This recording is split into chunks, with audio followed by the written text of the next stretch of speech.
Today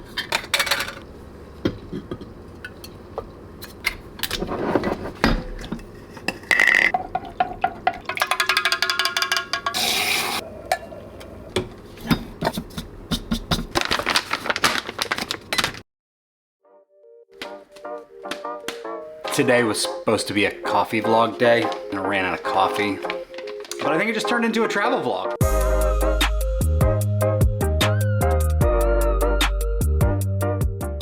So you're probably asking, how in the world did you not know you ran out of coffee?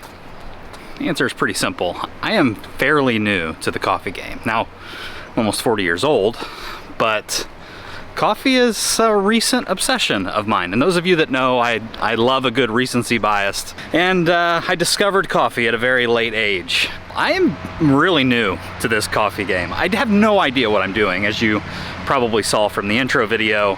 In that journey of trying to find the balance of, do I go to a coffee shop every day and sit down and obviously work, but also then spend maybe $10 a day on coffee, or can I achieve some level of quality at home on my own? So that included buying a bunch of accessories, buying things that I had no business buying because I wasn't really doing quality research on what's the best coffee grinder. How do I achieve creme?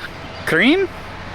I don't even know how to say it. And I think just a byproduct of going to coffee shops and this new remote work life that I've enjoyed, which you can find in another video, which I'd be sure to link down below. I think this is all part of a new experience for me. And through a lot of those trial and errors, what I found was I really don't know what I'm doing. So I need some help. And I've reached out to a lot of folks that are kind of in the coffee game to kind of help me along the way. So where are we headed today? I actually called ahead to Tinker Coffee Roastery in downtown Indianapolis because they were the first people to ever give me a bit of advice on how to try to brew espresso and lattes at home. And they're so nice. They have invited me out. So we are there today to kind of give you a tour of the roastery, to talk about all of the things that you might be doing wrong, or just really to bash me on the type of coffee grinder I use. So we're gonna drive over to Tinker Coffee now and take a look at the Tinker Coffee Roastery House in downtown Indianapolis.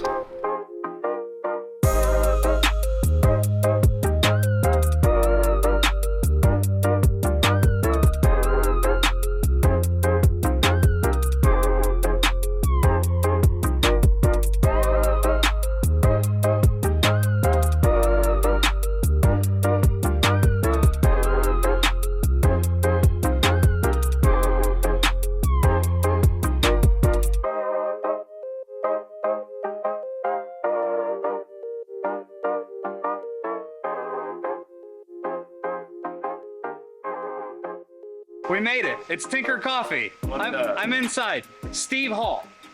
What's up? Owner. Yes. CEO. What's the official title? Co-founder. Me and Jeff. Okay, yeah. Co-founder. Yeah. You and Jeff, your brother-in-law. Yes. Very interesting, bringing the brother-in-law into the business. Yeah, he brought me in. Oh, okay. Well, maybe we should be talking to Jeff. No, I'm joking. So we are actually in the first room, but I thought I'd give Steve a little bit of a chance to explain what Tinker Coffee is, what they actually do here at the roastery. Again, brand new, so a lot of this information is really for me to learn about Tinker and about what you guys do here. And we started in probably the most important room, the bean room, right? Yeah, this is the green room. So it doesn't translate well on camera, but this room is temperature, humidity controlled. So we keep the room at a nice constant temperature so that the beans don't have wild fluctuations with heat. We don't want them to dry out or anything like that. So yeah, this is where we store all of our green coffee. So this is the coffee that we are going to roast. So if you're not familiar with unroasted coffee, it looks a little bit different than roasted coffee here. You can see it's green, kind of like an emerald color. It's really dense. You wouldn't want to like bite down on this. It would be a big time problem for your teeth. But it also smells a little bit more like kind of barnyardy, or a little bit more like grassy, or like hay. Sometimes green coffee can really smell fantastic, but in general, you do get a little bit more of that like kind of farm smell with green coffee.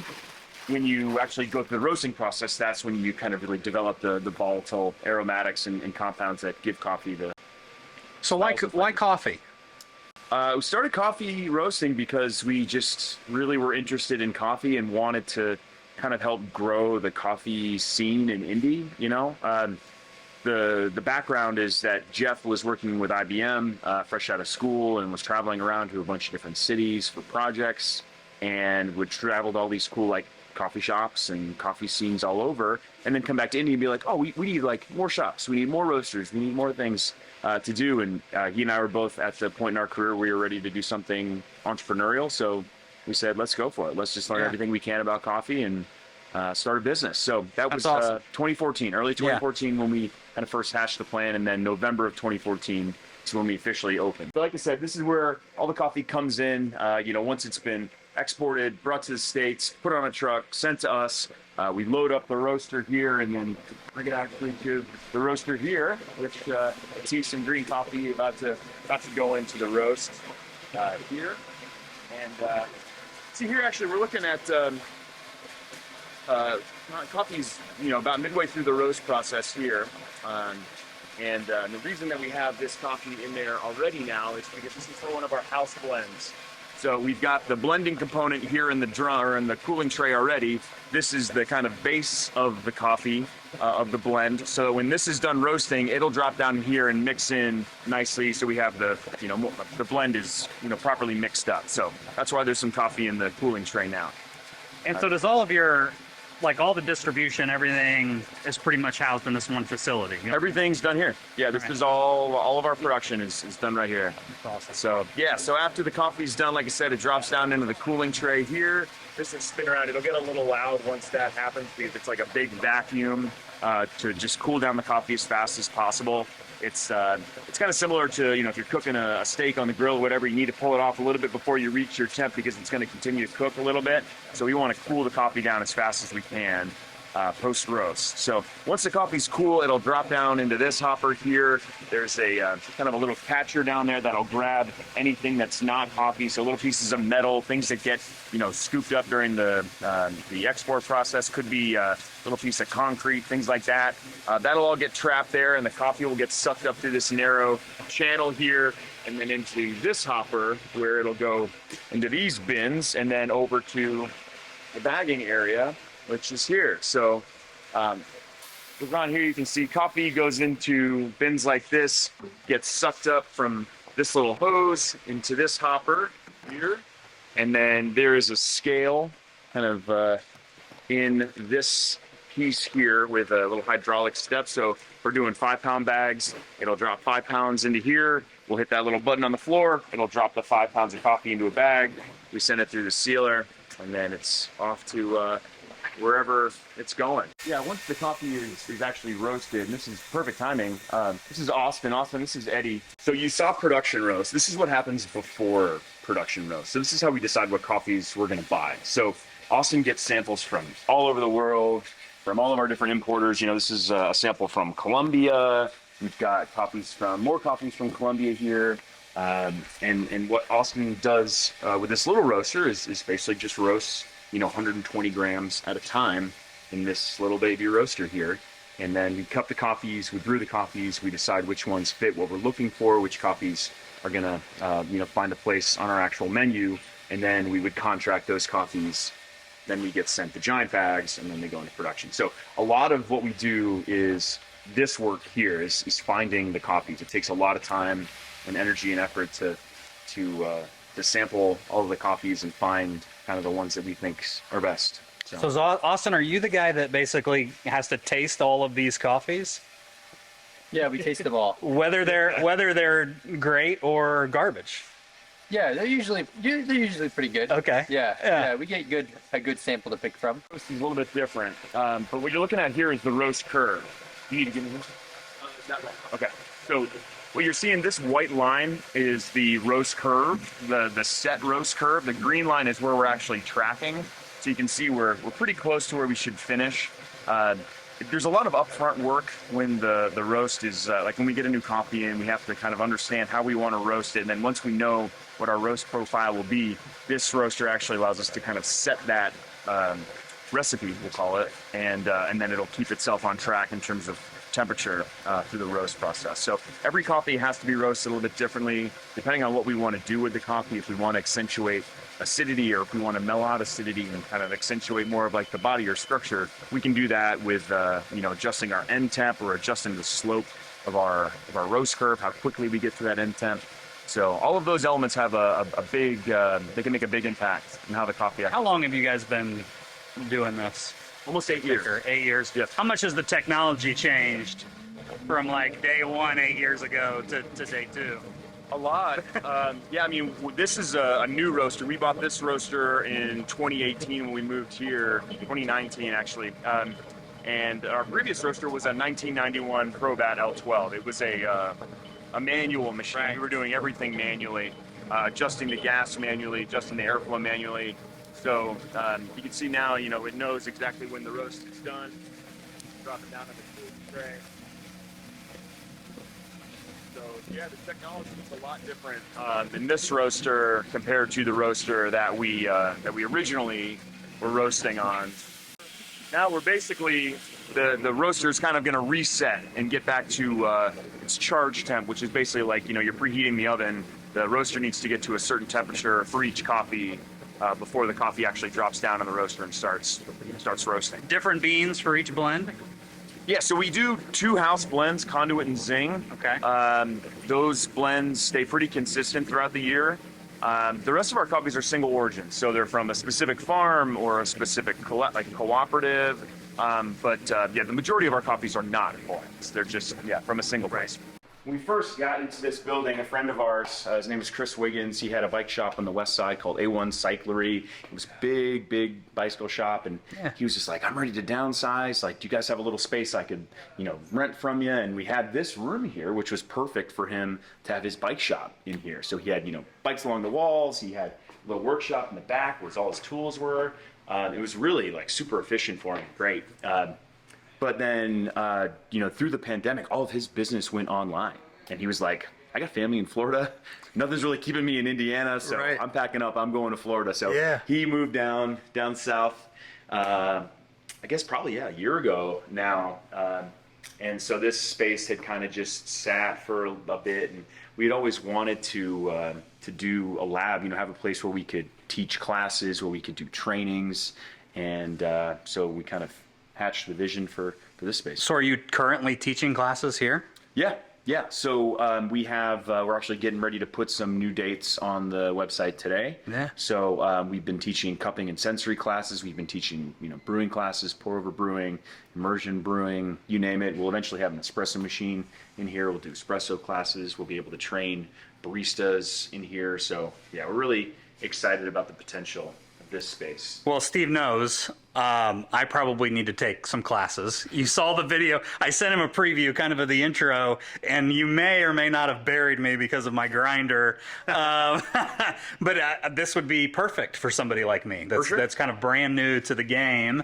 To kind of step up what I'm doing at home with my coffee brew. I love this. Yeah. This is awesome. I'm seeing things that I don't have access to that I'm probably going to have to, put on my list, my wish list. Classes they can find on your website. Yep. Tinkercoffee.com. Tinkercoffee.com. Yeah, on like the main shop page, there's a little tab that says classes at the top, and be able to click that and find all the dates and get signed up. Yeah, that'd be awesome. Like you were saying, like there are a few pieces of information or a few little tips and tricks that once you understand a few of those elements and how they work, you can kind of learn how to adjust some knobs with your coffee brewing. So what I'm trying to say is you can get like, if 100% of the available coffee knowledge is out there, we can get you to 60, 70% pretty quick. And then the last 20 or 30% takes a long time to really nail down. Yeah. But there are some really easy tips and tricks that we can show you to help make your coffee experience at home a little bit better.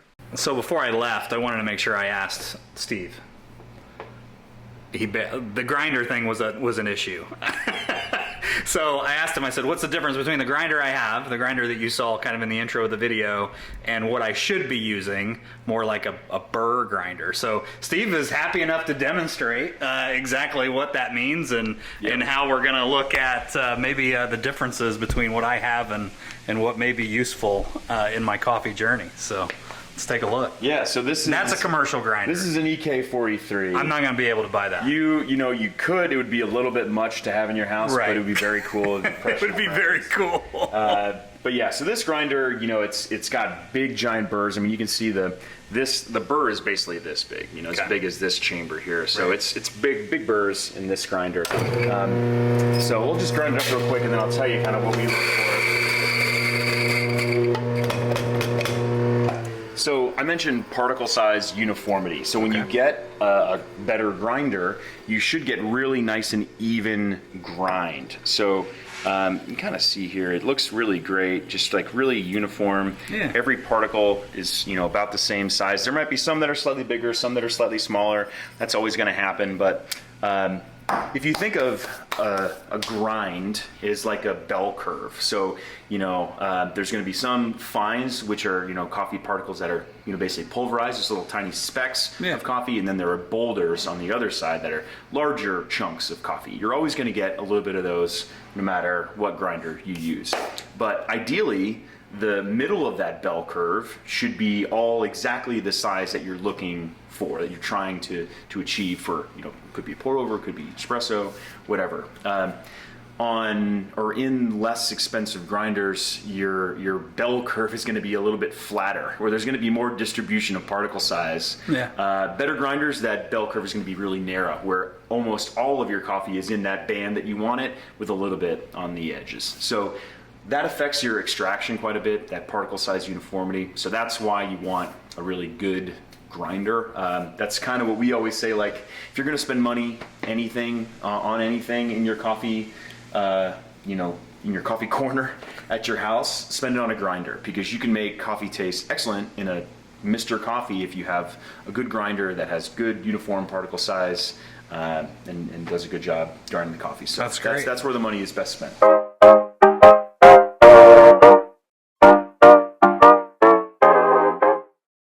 So much knowledge was shared. I almost forgot to film an outro. I did find a small park here to just give you some of my final thoughts before we left. And I think I tried to explain this earlier, but the reason why I chose Tinker Coffee as kind of the first on-location vlog to film when I started this was because of their passion for folks like me who are kind of beginners and starters and interested in learning more. And that really kind of gets blended into me just being an educator and loving to learn new things, and being given the opportunity to learn more about Tinker Coffee, to learn more about roasting, to learn more about beans, to learn more about the things that I am very clueless on, was just an exciting experience. So thank you to Tinker Coffee, thank you to Steve and company, thank you to all of his employees for allowing me to come in today and just walk around and learn more. I have also made sure that I will never again run out of coffee. I purchased the 5-pound bag of Tinker Coffee before I left. That should be good enough to last me for quite some time. But again, thanks to everybody at Tinker Coffee. If you haven't, make sure to run over to their website, tinkercoffee.com. Check out all of the exciting classes they're offering, some of the new experiences they're going to be having in the lab that we got to show you today. It's going to be an exciting time. I know that I am already looking into what classes I can be involved in, especially the espresso classes they might be coming up with, to learn more about how to brew a more consistent cup of coffee at home. I've just been thrilled I've been able to share this adventure with you. So as always, like and subscribe to the channel so that we can continue to create more small Indiana adventures.